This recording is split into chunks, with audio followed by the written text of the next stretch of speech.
Mag-iingat kayo sa mga nababasa nyo, ha? Ay, lahat totoo. Katulad ng mga kumakalat ng mga statement ko sa Facebook, hindi ko po statement yun.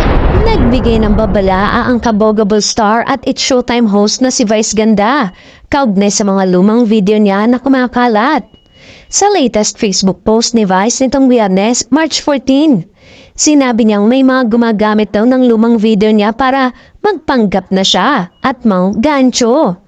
Kaniya, may mga gumagamit na lumang live video ko at nagpapanggap na ako para makapag-scam. Huwag po kayong paloko. Tanging verified accounts ko lamang po ang official at tunay na ginagamit ko. Kung may kahinainalang activity mula sa non-verified accounts na ginagamit ang aking pangalan, i-report agad, mag-ingat at maging mapanungan ng tandaan na kamakailan lang. Ay may isang art card din na lumutang kung saan mababasa ang pahayag umano ni Vice tungkol sa mabuting na idulot ang gera kontra kay dating Pangulong Rodrigo Duterte sa Pilipinas. Ngunit kalaunan ay pinabulaanan din na ang kabogable star ang naturang pahayag at sinabing huwag itong paniwalaan.